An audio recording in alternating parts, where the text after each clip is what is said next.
Today we will read about image formation by concave lens. First is when object is at infinity. When object is at infinity, then rays traveling at the parallel from the axis. Rays parallel चलेंगी axis से, ये पड़ेंगी concave lens पर, disperse होंगी, ऐसे direction में disperse होंगी कि उसको पीछे की तरफ बढ़ाएंगे तो फोकस पे आके मिलेंगी. जहाँ रेज आके मिलती हैं वही इमेज बनता है. यानी इस कंडीशन में इमेज आपका किस पर बनेगा? फोकस पे बनेगा. ये इमेज बहुत ही स्मॉल होगा, इरेक्ट होगा और सेम साइड पे जिस ओर ऑब्जेक्ट आपका रखा रहेगा उसी ओर बनेगा. बाकी जितने पोर्शंस हैं कि हम ऑब्जेक्ट को इन्फिनिटी से 2f के बियॉन्ड लाते हैं, फिर 2f पे रखते हैं, फिर 2f और f के बीच में पुट करेंगे, फिर f पे रखेंगे, फिर f और o के बीच में रखेंगे, इतनी कंडीशन होती है. हर एक कंडीशन पे जो इमेज बनेगा वो f और o के बीच में बनेगा. हर एक कंडीशन में f और o के बीच में इमेज बनेगा जो कि इरेक्ट होगा. कैसा होगा? इरेक्ट होगा, वर्चुअल होगा और स्मॉलर होगा. इरेक्ट यानी सीधा होगा, वर्चुअल यानी रियल नहीं होगा, और उसी ओर बनेगा जिस ओर ऑब्जेक्ट आपका रखा होगा, यानी सेम साइड बनेगा. डिमिनिश्ड होगा यानी छोटा होगा. ठीक है. यूजेस देख लेते हैं कॉन्केव लेंस के. Because concave lens disperse the raise.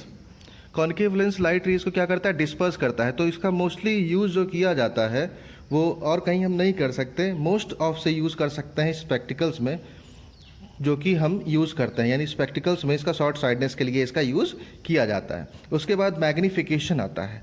Magnification का मतलब जो ऑब्जेक्ट का इमेज बन रहा है उसका कितना मैग्नीफाई हो रहा है. अब मैग्नीफाई का मतलब बड़ा भी हो जाना और कम भी हो जाना, यानी कितना चेंज हो रहा है.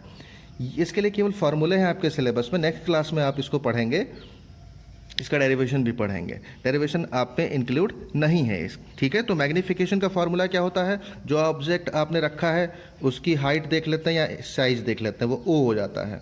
और अगर जो इमेज बन रहा है उसकी साइज देख लेते हैं या हाइट देख लेते हैं, यानी size of image upon size of object या फिर height of image upon height of object. एक और फार्मूला है कि अगर लेंस बीच में रखा है कॉनकेव या कॉन्वेक्स, ऑब्जेक्ट आपका हमेशा लेफ्ट साइड में रखा जाता है. तो लेंस से ऑब्जेक्ट की डिस्टेंस को यू से डिनोट करते हैं. इमेज अगर दूसरी तरफ बन रहा है तो लेंस से ऑब्जेक्ट की इमेज की डिस्टेंस को वी से डिनोट करते हैं. अगर इमेज भी उसी तरफ बन रहा है जिधर ऑब्जेक्ट है तब भी लेंस से इमेज की डिस्टेंस को वी से डिनोट करते हैं. तब मैग्नीफिकेशन आपका हो जाता है v बाई यू. तो तीनों चीज़ें आई अपॉन ओ यानी size of image upon size of object is equal to distance of image from the lens upon distance of object from the lens is equal to height of image upon height of object. इस पर numerical solve होंगे. You क्योंकि हमेशा left side में रखा जाएगा इसलिए negative में लिया जाएगा. किस में लिया जाएगा? Taken in negative. अब वी आपका अगर उसी तरफ बन रहा है यानी लेफ्ट साइड में ही बन रहा है इमेज जो कि कॉनकेव में बनता है तो नेगेटिव में लिया जाएगा.